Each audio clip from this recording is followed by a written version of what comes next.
नाम ममता है। ये इन्हां दा जो स्टेट है वो मध्य प्रदेश के रहने वाले पर रहिंदी है मजीठे दे विच। पापा इस भरा की गवाही की इस भैन की गवाही की पिछले 4 साल तो इस भैन नूं शुद्ध आत्मा के अटैक होने शुरू हुए। शुद्ध आत्मा के करके इस भैन नूं रात नूं मुर्दे नजर आते सी और शुद्ध आत्मा इस भैन नूं डरांदी सी और पापा जी डरावनी शक्ल दे विच इस भैन दे सामने आंदी सी और वड्डे वड्डे दंद और वड्डे वड्डे पापा जी मूँह दे नाल पापा इस भैन दे सामने आंदी सी और गला कट्टिया इहदे भैन दे सामने रात नूं शुद्ध आत्मा दे अटैक इन्ने ज़्यादा सी कि शुद्ध आत्मा गले कट्टे वाली इस भैन दे सामने आंदी सी। सप भी नजर आते सी और इन्हां दे घर जो सोटी भी पई हुंदी सी वो भी इस भैन नूं सप दिखाई दिंदी सी। ये भैन बहुत ज़्यादा डरे रहिंदे सी। कदे कदे इस भैन नूं निक्के निक्के बच्चे नजर आते सी और कदे कदे अपने घर दे विच रोण लग पैंदे सी। जदों काम करन दे विच जदों भी कोई काम करदे रोना शुरू कर दिंदे सी। शुद्ध आत्मा दे करके इन्हां दे पति दे नाल इस भैन दी बहुत लड़ाई हुंदी सी। अपने पति नूं अपने बॉडी नूं टच करन दे विच भी ये भैन बहुत ज़्यादा उहनूं टच नहीं कर दिंदी सी। भैन बहुत ज़्यादा अपने भरा अपने पति नाल लड़दी सी और इन्हां दे गवांढी जद इन्हां दे घर आते सी इस भैन नूं देखदे कि शुद्ध आत्मा दे वजह दे करके इस भैन दे ये प्रौढ़े बड़ी शर्मिंदगी महसूस करदी सी।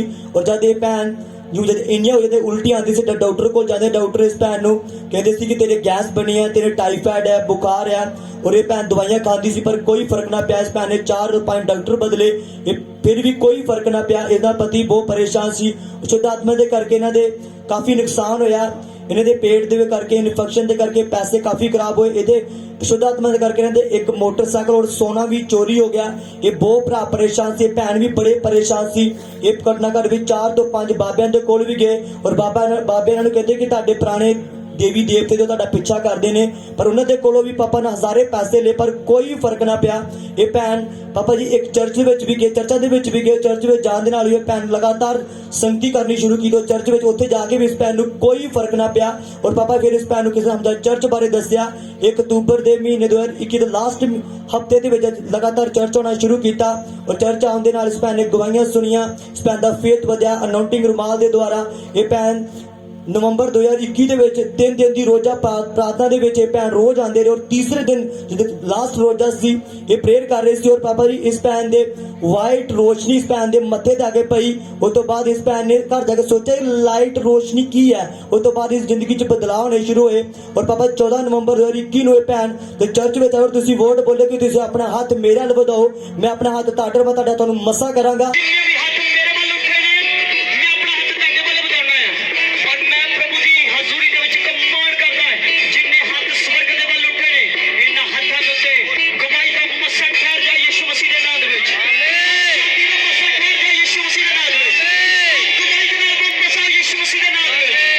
इस भैन गंदियां उल्टियां आईयां उल्टियां होने तो बाद उस दिन तो बाद पापा जी हम 2 महीने हो चुके हैं कोई उल्टी नहीं कोई सिर भारा नहीं कोई सप नजर नहीं कोई शुद्ध आत्मा दे अटैक नहीं कोई पेट च गोला नहीं।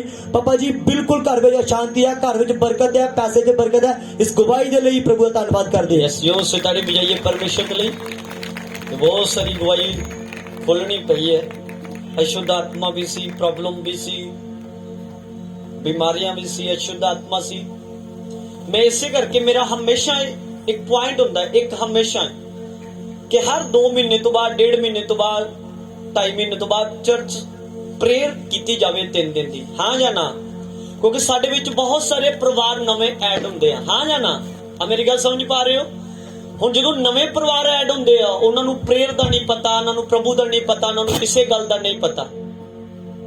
इस तरह असी तो अगे बढ़ते जावांगे लेकिन वो परिवार वो भैन भरा वो जिहड़े लोग ने वो अगे किदां वधण सी और वो हर चीज नूं आप सीख गए 2 महीने 2.5 महीने दे विच विच। हुण कोई दुष्ट आत्मा तुहाडे उत्ते अटैक नहीं करती कोई बीमारी नहीं कोई तुहाडा लीवर नहीं आप अपना काम करदे हो। उस अशुद्ध आत्मा के द्वारा तुहाडे हस्बैंड वाइफ के रिलेशन दे विच भी बहुत सारिया प्रॉब्लमां दा सामना करना पै रहा सी। आपदी बनदी नहीं सी पंजाबी च कहो आप उन्होंने देख के खुश नहीं सी रहंदे आप उन्होंने नहीं हमेशा किसी निकी निकी गल तो झगड़ा हो जाता सी। और आप किसी चर्च विच भी गए 8 महीने आप गए उस चर्च दे विच लेकिन कोई फर्क नहीं पिया।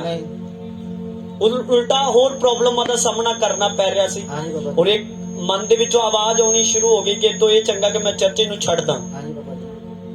लेकिन जदों आप इत्थे आए किसी दी गवाही दे द्वारा आप सिस्टर बोलो जिस दिन आवे आपने गवाइयां आन के सुनिया इदा ही आप गवाइयां सुन रहे सी जिदा अज अपन सुनते हैं हाँ जी। उस तो बाद की होया अंदर की विश्वास बजा की भरोसा हो गया की होया इधर आप कुछ है, मैंने सोचा कि है कुछ चर्च में तो है, पर विश्वास मेरा नहीं टूटा था। उधर से भी मतलब अंदर से टूट गया था, पर मेरे उधर से भी ये था कि चर्च में मैं कहीं भी से जाऊँ, मैं चर्च को और भगवान को नहीं छोड़ूंगी, ईश्वर को नहीं। ओके, ये आपके अंदर एक विश्वास बन गया था, विश्वास बन गया था। मैंने चर्च बदल देना है लेकिन मैंने प्रभु को नहीं छोड़ना। छोड़ना नहीं है। और उसी एक ना एक दिन मेरे ने यही सुना था कि मतलब एक ना एक दिन कितना भी है, एक ना एक दिन तो भगवान आपकी का किसी का तो सुनता ही है कोई यस भी। यस तो और वही विश्वास यहाँ आके बना जब आपने गवाइयां सुनिया, हाँ जी। लोग गवाइयां दे रहे थे एलसीडी के ऊपर भी, यहाँ भी आपने गवाइयां सुनी, आपके अंदर और भी फेथ बना और भी विश्वास बना। और उसी हफ्ते में फास्टिंग प्रेयर हुआ था शुरू के एक हफ्ते के बाद शुरू हुआ था। नहीं, उसी जैसे संडे को आए थे, उसी संडे को मतलब अब वो फास्टिंग हुई थी। ओके, आप संडे आए हाँ। और संडे बोला गया कि इस हफ्ते फास्टिंग प्रेयर होगी, हाँ जी। आप उसमें हिस्सा लो। उसमें और जब आप उसमें 3 दिन में आप हिस्सा लिया हाँ जी। और उसी दिन लास्ट फास्टिंग वाले दिन आपके ऊपर लाइट आया। हाँ, लाइट आई। मैं कहाँ बैठे थे आप फास्टिंग में? उधर पीछे ये इधर बहनों वाली साइड में बैठे थे। हाँ जी। ऊपर से लाइट आया। उधर ऊपर से लाइट आया तो हम घर भी जाके सोचते रहे कि पता नहीं हवा हुआ चली होगी तो दिन कहीं ये सूरज नहीं चमक गया होगा। ओके। फिर मैं बहुत सोचती रही कि नहीं, चारों तरफ तो पर्दा लगी, ऊपर से भी टेंट लगाएगा, कहाँ से आई है रोशनी। पर मेरे अंदर आत्मा ने ये कहा कि रोशनी नहीं थी, यीशु भगवान ने आपको कुछ ऐसा ले लीजिए, यीशु भगवान ने आपको छुटकारा दे दिया, आपको ब्लेस कर दिया, आपको आजाद कर दिया। टाइम आपको बोलता हूँ, जब भी चर्च में फास्टिंग प्रेयर हो, अगर आप 3 दिन हिस्सा नहीं ले सकता, 1 दिन लो, 2 दिन लो, 3 दिन लो, आपके ऊपर अटैक करती थी, आपकी बॉडी में बहुत सारी बीमारियों का हाँ जी। जन्म हो जाता था। और जब आप डॉक्टर के पास जाते थे और डॉक्टर आपको किसी तरीके की मेडिसिन देते थे, कहीं कहीं आपको राम मिल जाए, बीपी का कुछ ना कुछ देते थे, लेकिन उससे राम नहीं आता था। 2-4 दिन आराम हो जाता, फिर वही उसके बाद फिर वही वही आता। काम। यस। पर अब जिधर से आए मेरे को 2 महीना होगा, कुछ नहीं, ना गैस बनती है, ना कुछ नहीं होता है, Yes, ना हाथ hallelujah. मुड़ सर दर्द कुछ नहीं होता है। यहाँ जितनी बहनें बेटी जो भी आते हैं, वो मेरी बेटी भी है, वो मेरी माता भी है, वो मेरी बहन भी है। और मैं देखता हूँ उनके जीवन में एक बड़े काम, उनकी बॉडी का स्ट्रक्चर जो है ना, वो दुष्ट आत्मा के द्वारा, बीमारियों के द्वारा, अशुद्ध आत्मा के किसी पॉइंट के द्वारा जो बिगड़ जाता है। लेकिन यहाँ जब खुदा की हजूरी में वो लगातार आते हैं और वो उनकी पूरी लाइफ, उनकी बॉडी स्ट्रक्चर चेंज हो जाता है। काफी लॉन्ग समय से कितने समय से ठीक है? बिल्कुल 2 महीने तो आप बिल्कुल ठीक है। 1 महीना आप अपने गाँव में गए थे, गाँव में रह के आए, वहाँ भी चेक करके आए आप? 1 महीना उधर भी चेक हो के आए, इधर भी 1 महीना हो गया, 2 महीने हो गए। मैंने सोचा कि चलो, ये कहते हैं ना सब देवी देवता है तुम्हारे गाँव के घर के, तो उधर भी हमने सोचा कि चलो फिर भी वो पीछा करेंगे, फिर उधर भी हम सही रहेंगे, इधर भी आके 2 महीना होगा, खूब बढ़िया लग जाएंगे। लेकिन आपने प्रभु में, प्रभु को और प्रेम करना है, आपने प्रभु को बेटी बनना है, आपने प्रभु में और चलना है ताकि वो कभी दोबारा वापस ना आए।